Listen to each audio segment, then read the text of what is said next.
Hi, and welcome to the Heathen Trans Girl podcast with me, your host, Kaya Faulkes.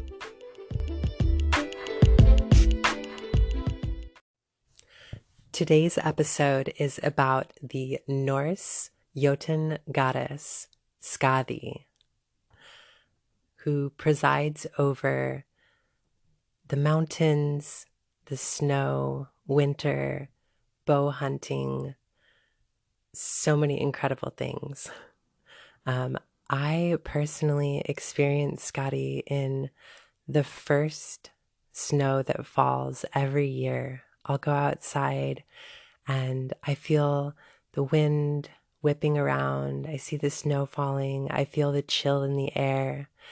And I get the feeling of this presence, of this great, beautiful goddess coming through on skis with a smile beaming on her face, who is ecstatic about the activity that is present in winter and fully embracing the winter season. That is where I first found her and where I still honor her today. I have a very small statue of her in my room, but it doesn't feel right to me specifically to build a big altar inside for her when she is so present outdoors, in the wilds, and especially in the winter. That feels like her domain and where I experience her. I don't have a big practice with her. I mainly just share time with her and think about her when I am outside, especially in the winter, walking through the woods, having fun and enjoying the activity of my body in the difficult seasons and the cold. So without sharing too much of my personal praxis and UPG, I mainly wanted to use this episode to read you guys a lot of the lore and all of the primary attestations that I could find about Skadi. And you can experience her through those primary sources. Since I'm doing a little bit more reading in these lore episodes, I wanted to use some public domain sources, even though they might not be my absolute favorite translations. So today we are going to be reading, and all of these were written by Snorri Sturluson in the late 13th century. But the Poetic Edda, I'm using the Bellows translation from 1936. The Prose Edda, I'm using the Arthur Gilchrist Brodeur translation from 1916, and brief passages of the Heimskringla. This one is not public domain, but I'm sharing a small enough amount of it that I think it's okay. And this is the Faulkes, actually the Alison, Finlay, and Anthony Faulkes translation from 2011. If you would like to do your own reading, you can find these sources at volaspa.org and vsnrweb-publications.org. Finding a chronology or a through timeline is sometimes a little bit difficult with these sources. Actually, the very first one I'm going to read is a good example of this because it is a story in which one of the people in the story starts recounting more stories. So because of that, a lot of these timelines do get a little bit mixed up, and we will see some of this as we go. But without further ado, the first piece that I'm going to be reading is probably the longest one. It is the story of Eagles and Apples, or Thiazi and Idun, and the resulting chaos that happens. This one comes from the Prose Edda, the book Skáldskaparmál, chapters 1 through 4. A certain man. Oh, hold on. This first chapter is not quite what we're wanting. So I'm going to summarize real quick. There is a certain man named Aegir who is having a party in his hall. The rest of the gods and goddesses are attending. And then Aegir was sitting next to Bragi, who is known as one of the poets, one of the skalds, a recounter of stories. And they took to drinking and conversing. Bragi told Aegir of many things which had yet to come to pass among the Aesir. So he begins the story for real in chapter 2. He began the story at the point where 3 of the Aesir, Odin and Loki and Honir, departed from home and were wandering over mountains and wastes, and food was hard to find. But when they came down into a certain dale, they saw a herd of oxen, took one ox, and set about cooking it. Now, when they thought it must be cooked, they broke up the fire, and it was not cooked. After a while had passed, they, having scattered the fire a second time, and it was not cooked, they took counsel together, asking each other what it might mean. Then they heard a voice speaking in the oak tree up above them, declaring that he who sat there confessed he had caused the lack of virtue in the fire. They looked thither, and there sat an eagle, and it was no small one. Then the eagle said, "If ye are willing to give me my fill of the ox, then it will cook in the fire." They assented to this. Then he let himself float down from the tree and alighted by the fire, and forthwith, at the very first, took up unto himself the 2 hams of the ox and both shoulders. Then Loki was angered, snatched up a great pole, brandished it with all his strength, and drove it at the eagle's body. The eagle plunged violently at the blow and flew up, so that the pole was fast to the eagle's back, and Loki's hands to the other end of the pole. The eagle flew at such a height that Loki's feet below knocked against stones and rock heaps and trees, and he thought his arms would be torn from his shoulders. He cried aloud, entreating the eagle urgently for peace, but the eagle declared that Loki should never be loosed unless he would give him his oath to induce Idun to come out of Asgard with her apples. Loki assented, and being straightway loosened, went to his companions. Nor for that time are any more things reported concerning their journey until they had come home. But at the appointed time Loki lured Idun out of Asgard into a certain wood, saying that he had found such apples as would seem to her of great virtue, and prayed that she would have her apples with her and compare them with these. Then Thiazi the giant came out there in his eagle's plumage, and took Idun, and flew away with her off to Thrymheim, to his abode. Chapter 3.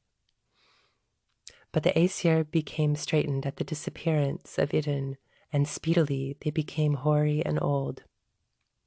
Then those Aesir took counsel together, and each asked the other what had last been known of Idun. And the last that had been seen was that she had gone out of Asgard with Loki. Thereupon Loki was seized and brought to the Thing, and was threatened with death or tortures. When he had become well frightened, he declared that he would seek after Idun in Jotunheim, if Freya would lend him the hawk's plumage which she possessed.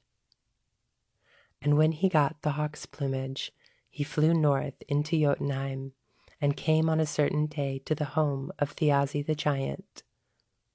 Thiazi had rowed out to sea, but Idun was at home alone. Loki turned her into the shape of a nut, and grasped her in his claws, and flew his utmost. Now when Thiazi came home and missed Idun, he took his eagle's plumage and flew after Loki, making a mighty rush of sound with his wings in his flight. But when the Aesir saw how the hawk flew with the nut, and where the eagle was flying, they went out below Asgard and bore burdens of plane shavings thither. As soon as the hawk flew into the citadel, he swooped down close by the castle wall. Then the Aesir struck fire to the plane shavings. But the eagle could not stop himself when he missed the hawk. The feathers of the eagle caught fire, and straightway his flight ceased. Then the Aesir were near at hand and slew Thiazi the giant within the gate of the Aesir, and that slaying is exceedingly famous. Now Skadi, the daughter of the giant Thiazi, took helm and byrnie and all weapons of war, and proceeded to Asgard to avenge her father. The Aesir, however, offered her reconciliation and atonement. The first article was that she should choose for herself a husband from among the Aesir, and choose by the feet only, seeing no more of him.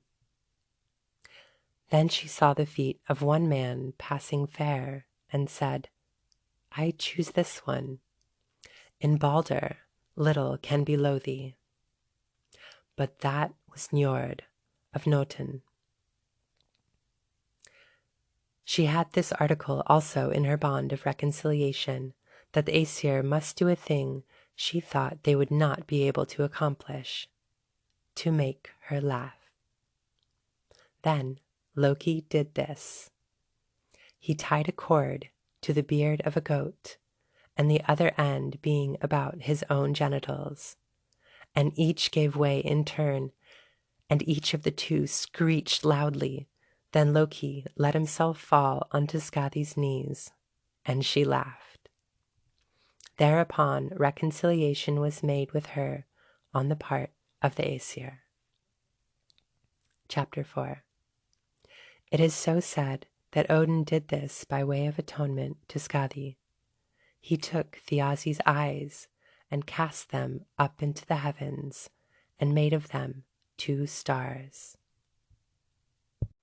So in this passage, we see Skadi as ready and willing to enact revenge on behalf of her father for what would be an unjust killing, and then also willing to accept reasonable compensation for that.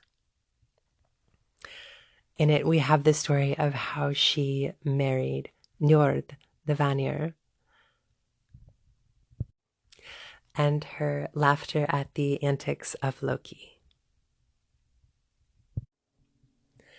In this next passage, which I referred to as Mountains and Seas, we have a little bit more information about Njord and some information about how the marriage between Njord and Skadi went. This is from the Prose Edda, the book of Gylfaginning, from the Brodeur translation, chapters 23 through 24. The third among the Aesir is he that is called Njord. He dwells in heaven in the abode called Jotunn. He rules the course of the wind and stills sea and fire. On him shall men call for voyages and for hunting. He is so prosperous and abounding in wealth that he may give them great plenty of lands or of gear, and him shall men invoke for such things. Njord is not of the race of the Aesir. He was reared in the land of the Vanir.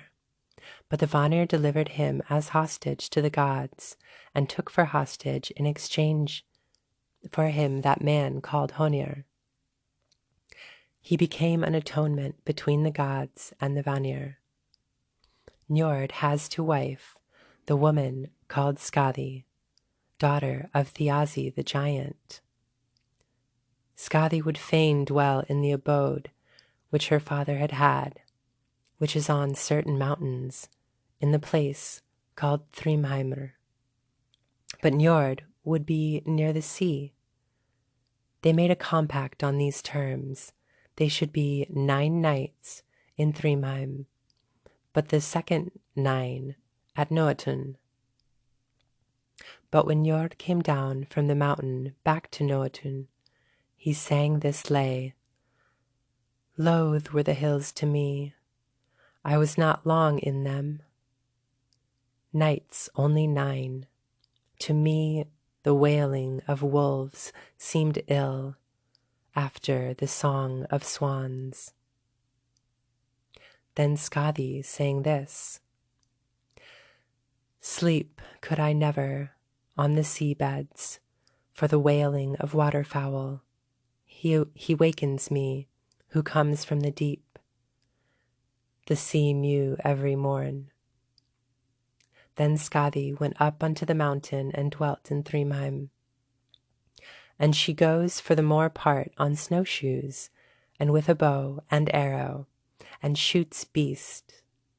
She is called Snowshoe Goddess, or Lady of the Snowshoes. So it is said. Thrymheim it is called where Thiazi dwelt, he the hideous giant, but now Skadi abides, pure bride of the gods, in her father's ancient freehold. Njord of Jotunn begot afterward 2 children. The son was called Freyr, and the daughter Freya. They were fair of face and mighty. So Skadi loves the mountains and wants to be there, and Njord loves the sea and wants to be there. We see what seems to be an amicable separation after a while of realizing their innate differences in desire. We also get this interesting confusion of timelines because it says Njord begot afterward 2 children, Freyr and Freya, whereas in the story that we read just before, it was Freya who lent Loki the hawk plumage to go and seek Idunn, that originally brought Skadi back to seek vengeance, and then chose Njord by the feet to get married to. So Freya was definitely already in existence and around in the first account before the marriage, whereas in this second account, it said that Njord had Freyr and Freya after their marriage. So a little bit of contradiction there. And both accounts were written by Snorri Sturluson. Now this next one is short. I have called it Our Son for the main point of it. And it, again, contradicts whose parents Freyr and Freya are. Specifically Freyr, although I will make a little bit of an excuse after I read it. So this comes from the Poetic Edda. Skírnismál is the name of the book, or the Lay of Skirnir. And just a little bit of the intro and stanza 1. Freyr, the son of Njord, had sat one day on Hlíðskjolf and looked over all the worlds. He looked into Jotunheim and saw there a fair maiden, as she went from her father's house into her bower. Forthwith he felt a mighty love-sickness. Skirnir was the name of Freyr's servant. Njord bade him ask speech of Freyr. He said, Go now, Skirnir, and seek to gain speech from my son and answer to win, for whom the wise one is mightily moved. So that was from the Bellows translation, and it just says, Njord bade him ask speech of Freyr. But the original Norse, I'm sorry, I had to pause to try to pronounce this. The original Norse says, Thamelti Skadi, which Crawford translates as, Then Skadi said. And Carolyn Larrington translates, Then Skadi said. Get up, Skirnir, and go talk to our son. Or get up now, Skirnir, and go ask to speak with the young man. So Crawford and Larrington, as well as the Old Norse, seem to indicate that Skadi is saying, Go talk to our son. Now, the excuse that I will make for this is that perhaps it is a case of what we modernly might say, like the stepson. Skadi is referring to Freyr as her son as well because she is part of the family.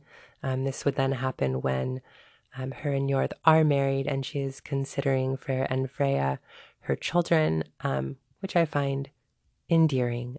But that's my little excuse for that slight contradiction in what would be the parentage. This next one, again, is fairly short. It comes from the Ynglinga saga, chapter 8 in the collection of Heimskringla. Njord married a woman called Skadi. She would not have relations with him and later married Odin. They had many sons. One of them was called Semingr. Now, this is the only place where we have mention of Skadi marrying Odin. It's an interesting one. Again, comes from the same author, Snorri Sturluson. Make of it what you will. This next one, we jump back a few chapters, still in Ynglinga saga, to chapter 4. Says, Njord and Freyr Odin appointed as sacrificial priests, and they were gods among the Aesir. Njord's daughter was Freya. She was a sacrificial priestess. She was the first to teach the Aesir black magic, which was customary among the Vanir. When Njord was among the Vanir, he had been married to his sister, for that was the law there. Their children were Freyr and Freya, but it was forbidden among the Aesir to cohabit with such close kin. So we're getting a little sidetracked from Skadi, but this specifically attributes Freyr and Freya's parentage to Njord and Njord's sister. So contradicting what seemed earlier like Freyr and Freya might have been Skadi's children. The next attestation comes from Grímnismál in the Poetic Edda, stanza 11. This is a story where Grimnir and Odin are going back and forth, basically having a challenge of knowledge. Who knows the most? And one of them, I think it's Odin, one of them is recounting the different homes of the gods. And in stanza 11, we hear, the sixth was Thrymheim, where Thiazi dwelt, the giant of marvelous might. Now Skadi abides, the god's fair bride, in the home that her father had. And this is a kenning that I am particularly fond of. The god's fair bride, I think other translations say the shining bride of the gods. It has a bright and cheery and endearing quality to it, and that is a kenning that I personally use for Skadi. Now there are only 2 more primary attestations to go.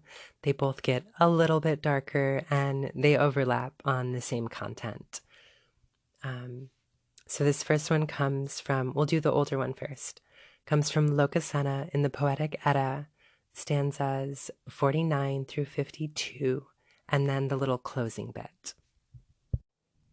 If you are not familiar with Lokasenna, brief introduction. This is actually possibly the same party that was referred to in the very first attestation we talked about, where Aegir is having a party.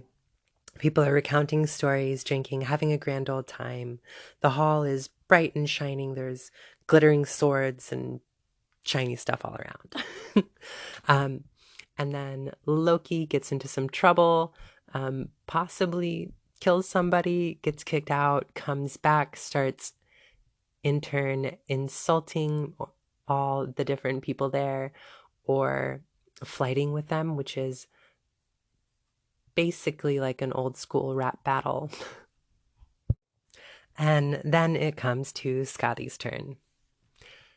Skadi spake, light art thou, Loki, but longer thou mayst not in freedom flourish thy tail. On the rocks the gods bind thee, with bowels torn, forth from thy frost-cold sun. Loki spake, though on rocks the gods bind me with bowels torn forth from my frost-cold sun, I was first and last at the deadly fight, there where Thiazi we caught. Skadi spake, wert thou first and last at the deadly fight, there where Thiazi was caught, from my dwelling and fields shall ever come forth a counsel cold for thee. Loki spake, more lightly thou spakest with Laufey's son, when thou badest me come into thy bed. Such things must be known, if now we two shall seek our sins to tell. And I absolutely love that last line, not necessarily as an excuse for Loki, but I think that I think it actually exemplifies what's going on in Lokasenna. Is such things must be known, if now we too seek our sins to tell. People have been accusing Loki of things, and Loki, yes, might be a little malicious and a little exaggerating in the fighting, but such is the nature of fighting. Loki seeks to balance all things. Say, if you're going to accuse me of this and that, then we need to make all things come to light. Like, if you're not going to hold back, neither am I.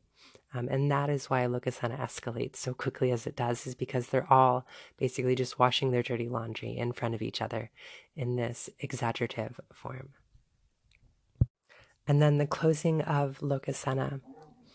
And after that, Loki hid himself in Vranning's waterfall in the guise of a salmon, and there the gods took him. He was bound with the bowels of his son Vali, but his son Narfi was changed to a wolf.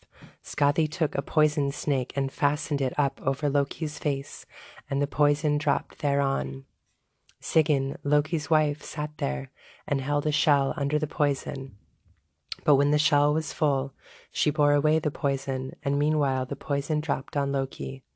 Then he struggled so hard that the whole earth shook therewith, and now that is called an earthquake. And skipping ahead now to the last attestation in Gylfaginning from the Prose Edda, chapter 50. It's a little repetitive, but it extends, or I think it adds just a little bit. So now Loki was taken truceless and was brought with them into a certain cave. Thereupon they took 3 flat stones and set them on edge, and drilled a hole in each stone. Then were taken Loki's sons, Vali and Nari or Narfi. The Aesir changed Vali into the form of a wolf, and he tore asunder Narfi, his brother. And the Aesir took his entrails and bound Loki with them over the 3 stones. One stands under his shoulders, the second under his loins, the third under his knees. And those bonds were turned to iron. Then Skadi took a venomous serpent and fastened it up over him, so that the venom should drip from the serpent into his face. But Sigyn, his wife, stands near him and holds a basin under the venom drops, and when the basin is full, she goes and pours out the venom. But in the meantime the venom drips into his face. Then he writhes against it with such force that all the earth trembles. Ye call that earthquakes. There he lies in bonds till the end of the gods. And if we were reading the attestations somewhat chronologically, that is where the primary sources for Skadi end. Something that is striking me now as I read all of these, even though in the first story we read, Skadi did get her lawful compensation for the wrong done to her father, for the murder of Thiazi. She was lawfully compensated. At the very last telling, where she binds the venom over Loki's face, Loki, who is the one responsible for Thiazi in the first place, there seems to be another sort of poetic justice enacted, not the lawful one, but something that does end up coming full circle. And before we end the episode, I just want to mention a quick little bit of etymology. I am definitely not a linguist, but most of the things that I could find mention the meaning of Skadi as being harm, and possibly even contributing to the modern words of like scathe and scathing. But that is definitely in line, Skadi's name meaning harm. A lot of the other Jotunns have pretty hardcore names. And at this last story, as well as the first one where she comes, with helm and byrnie, which is like a chainmail coat. She comes armed for war at the very beginning to seek vengeance for her father, and she inflicts ongoing harm to Loki at the end of it. So she does kind of live up to what we think is the translation of her name. I think I will end the episode here. Sorry for the long wait. For the few of you that have been following along with the podcast between episodes, it's been almost a year full of curveballs, but if you are still here hanging out, I thank you, and I hope you enjoy this new episode. I will continue to try to make more as I have time. The passion for making these episodes is definitely bubbling up within me again. So I look forward to making more of these, and I will talk to you guys soon. Bye.